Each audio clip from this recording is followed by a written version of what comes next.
Hello, what's up guys, Medium Guy here. Welcome to the next video in the video series dedicated to Caddy reverse proxy. So in this specific video, we're going to learn about how we can cache the responses for the requests. So without any delay, let's get down to work. So right before we jump into the caching, the whole thing that will happen is that a request will be received by the Caddy server. It'll check for its configured storage. Actually, if it finds any requests previously made with exact same data and it is still valid in the cache storage, it'll just go ahead and respond with that cached response, and actually the proxying to the upstream servers won't happen, and as a result the clients will receive the responses very faster, and that is because the request has not been proxied to the upstream servers, done a lot of processes, maybe hitting to a database, calculating some output and returning back the response to the Caddy reverse proxy, and then sending the response back to the client. So we actually reduce a lot of processes, a lot of network overhead and things like that. But the downsides can be things like, if we don't configure this whole caching mechanism very carefully, our clients won't actually receive the responses that we actually expect them to receive. So suppose you have actually configured the caching TTL much more than the actual data in your databases have been changed, and as a result your clients will be receiving the older data despite your data has been changed in your main databases. So with having all these in mind, let's move into the official documentations and see what Caddy provides us in order to actually configure all this process. So as you can see right over here, we've got multiple modules that we can actually add to our base Caddy image to eventually make use of each of these modules. So I've chosen to use the Caddy server / cache handler. So I'll move to the GitHub repository page. Over here you can find the source code for all this functionality. So if I move down, right over here you can see the features that this module will add to your existing Caddy server with some examples of basic configurations. So I'll move a little bit down, and right over here you can find all the directives that are added up to your Caddy server, and you can actually make use of any of these directives in your Caddy file. So actually, as your storage, you can choose between multiple options, and if I go to the storages repository, right over here you can see the multiple options that you have based on your use cases. You can make use of any of these storage backends. So like for example, we've got the etcd, nats and redis, which is actually the storage backend that I'll use in order to demonstrate the whole caching process. So with having all this in mind, let's move to the VS Code, and right over here you can see that I've got some configuration files in order to demonstrate the caching in Caddy. Like for example, I've got the Docker file right over here in which I'm trying to actually add up the caching functionality plus Redis as a storage functionality to my existing Caddy image. So as a result, I'll be able to use up all those directives related to caching and Redis storage. So as you can see, I'm using the Caddy builder Alpine as the builder image, and I'll use the xcaddy build in order to build my own version of Caddy, including these two with switches, which one actually will add the cache handler and the other will add the Redis storage handler to my Caddy build command. So after the build command is finished, I'll actually use the official Caddy image with a recent tag, and the only thing that I'll do is copy over the Caddy that is built in the previous image to this new image that I've defined right over here. So eventually I'll expect the new image that will be created to actually include the version of Caddy that holds the cache handler and the Redis storage handler. So right now, if I move to the terminal, right over here, I'll hit ls to actually make sure that I am in the exact same directory that I've got all my configuration files. So actually, I'll put all these configuration files in my GitHub repository, for which you can find the relevant link in the description section of this video. So as you can see, I've got my Docker file right over here, and by saying docker build -t to actually give my newly building image a name and a tag. So I'll give Caddy with exact same version, and I'll add a -cache at the end so that I can tell that this image actually holds the functionality for caching in itself. So I'll pass dot at the end as the context for the Docker build, and I'll hit enter and wait for all the instructions in my Docker file to actually execute, and as a result build my custom image with my custom functionality added over to the Caddy itself. So because I have already built this image before, it'll take much less time for me, and for you it might take much more longer in order to download all the dependencies and stuff and actually build the Caddy. So give it a time, and eventually you should see the successfully built image message with your given tag. So right now if I say Docker images, I'll grab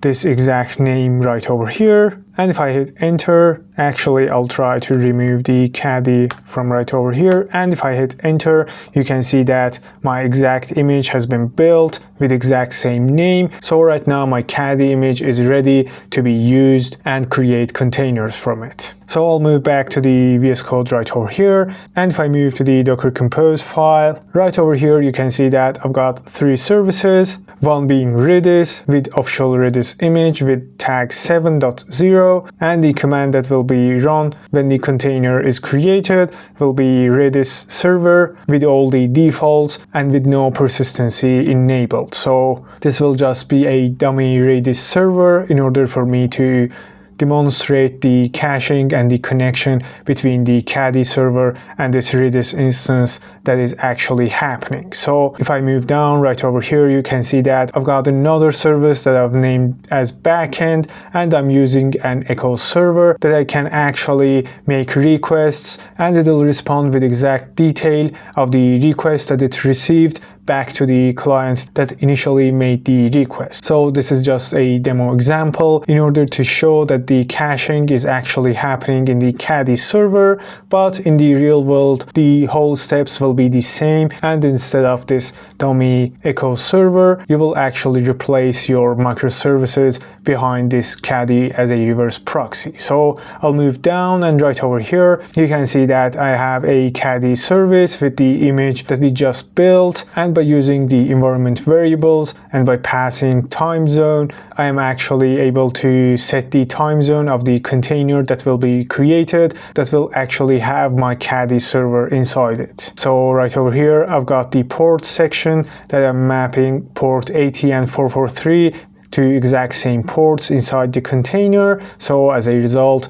I'll be able to actually make requests to the host machine's IP address that will be actually running the Caddy container, and by hitting these 2 ports, I'll be able to actually communicate with the Caddy server that I'll later configure to listen on this exact same ports inside the container from the outside network. So lastly, right over here on the volume section, I'm mapping the ./caddy file to inside the container in order to tell the Caddy to initially configure itself when it is coming up, and the ./data and ./config directory to /data and /config inside the container. So actually the Caddy server inside the container will use these 2 directories in order to store its data and all the configurations that it will create in the process. So lastly, if I move to the Caddy file, right over here, you can see that on the global section, I'm actually defining some configurations. Like for example, I'm setting the automatic redirect from HTTP to HTTPS protocol to off. So as a result, the clients will actually be able to make requests also using the HTTP protocol. So right over here, by defining the cache directive, I'm actually able to define my global cache configurations, which I actually made use of these directives that are listed right over here on the official GitHub repository. And as you can see, we've got multiple directives that we can actually configure based on our use cases to actually handle the caching on Caddy level. So like for example, we can have the allowed methods to actually tell the Caddy to cache only those specific methods, and we can set the stale and TTL time in order for our cached data to be valid, and many more configurations that I recommend to actually read through the official documentations, which also you'll find the link down in the description section right over here. And if I move down over here, you can see that I'm configuring the Caddy to actually listen on the exact same ports that I defined on the Docker Compose file. And right over here, I'm firstly defining the cache and setting its storage to Redis, passing the URL as Redis on the default port for the Redis. So actually this Redis right over here is the service name that I defined on the Docker Compose file. And because the Caddy and Redis containers will be created by using the same Docker Compose file, they'll actually be able to call each other through their service names. And for your use cases that you might not actually have your two services on the same Docker Compose file, either you can actually create Docker networks to actually manually attach these two containers to that same network. So as a result, you can also use the service names, or actually you can use the host machine's IP address if you map the exact ports in your Docker Compose files, and by using the IP address of the host machine instead of this name right over here, you can also define the network address for your Redis service. So if I move down right over here, we've got the key directive, and right over here by using the headers, I can actually tell the caching module to also add these headers to that caching key. So as a result, the requests having these headers will also be cached, and you can actually configure all these based on your use cases. So I'll move down right over here, and I've got a simple handle directive that is actually handling the requests to the /API, and inside this I've got a simple reverse proxy to the backend on port 80, which is again the Docker Compose service name of the Echo server. So right now I've got all my files prepared to actually spin up my containers and to test all this setup. So I'll move to the terminal. Right over here, I'll say Docker Compose op-d, and as a result, you can see that my 3 containers have been created, plus a network attaching all 3 containers to that exact network. So if I say Docker Compose ps,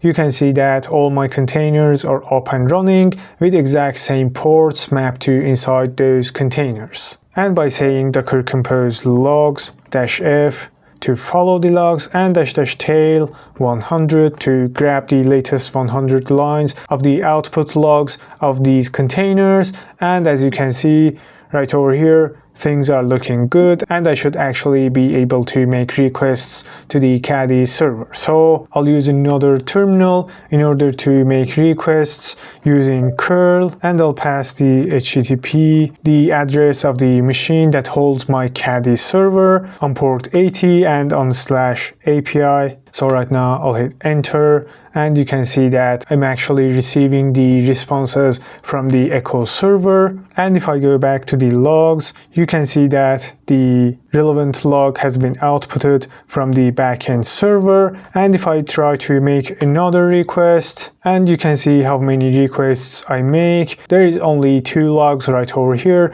because the relevant TTL for this key with exact same request has not been expired, and the Caddy is actually returning the response from the cache backend. So again, if I wait until the TTL is finished and try to make another request, you can see that again the cache is invalidated, and the request is also proxied to the backend server. For the next requests, again, the response is coming back from the Caddy server. I'll hit Ctrl+C to exit out of the logs, and I'll try to remove the container for the Echo server. So I'll say docker rm-f, and before I hit enter, I'll actually try to make another request. So the response is cached in the cache backend, and I'll try to remove the Echo server. And if I hit docker compose PS, you can see that I no longer have my echo server. So I'll try to make another request, and you can see that even if my backend server is down and the relevant container is removed, I'm actually receiving the response from the Caddy itself. So I'll wait a little bit longer in order for the cache to be invalidated and try to make some more requests to see how the Caddy is reacting. So right now, if I use the curl to make another request, you can see that I'm getting 502 because the proxy upstream server is not reachable by the Caddy server itself. Also, as the last thing, I'll say docker compose up-d so that my echo server is up and running, and if I say docker exec-it and I'll pass Redis container name and I say bash at the end in order to actually run a bash session inside this Redis container. So if I say Redis CLI, I'll actually create a Redis connection inside the Redis container, and by saying keys star, I can actually see all the keys that are stored in this Redis server, and I'll say flush all to actually remove all the key values, and again I'll say keys star, and you can see that the Redis has been cleared out. So I'll make another request, and if I say again keys star, you can see that the relevant data for the requests that I just created is stored successfully right over here in the Redis itself. So with the exact same steps, you can actually make use of your desired storage backend. So I chose Redis. You can choose based on your use cases, and following the same steps and reading through the documentations on the GitHub repository for the relevant storage backend, you can hopefully configure the Caddy to make use of that storage backend and to actually configure your caching in your Caddy server. So that's all for this video. I hope you learned something new in this one. If you haven't watched the previous videos, I'll recommend you give a visit where you can learn things like bot detections, IP restrictions, external authentication in Caddy, and cool stuff like that. So you can actually find the relevant link for the whole playlist also down in the description section of this video. So lastly, if you found the video interesting, please don't forget to give a like and subscribe to my channel, which will help grow the channel and motivate me to create more free contents like this. And with that, that's all for this video, and I hope to see you in the next videos.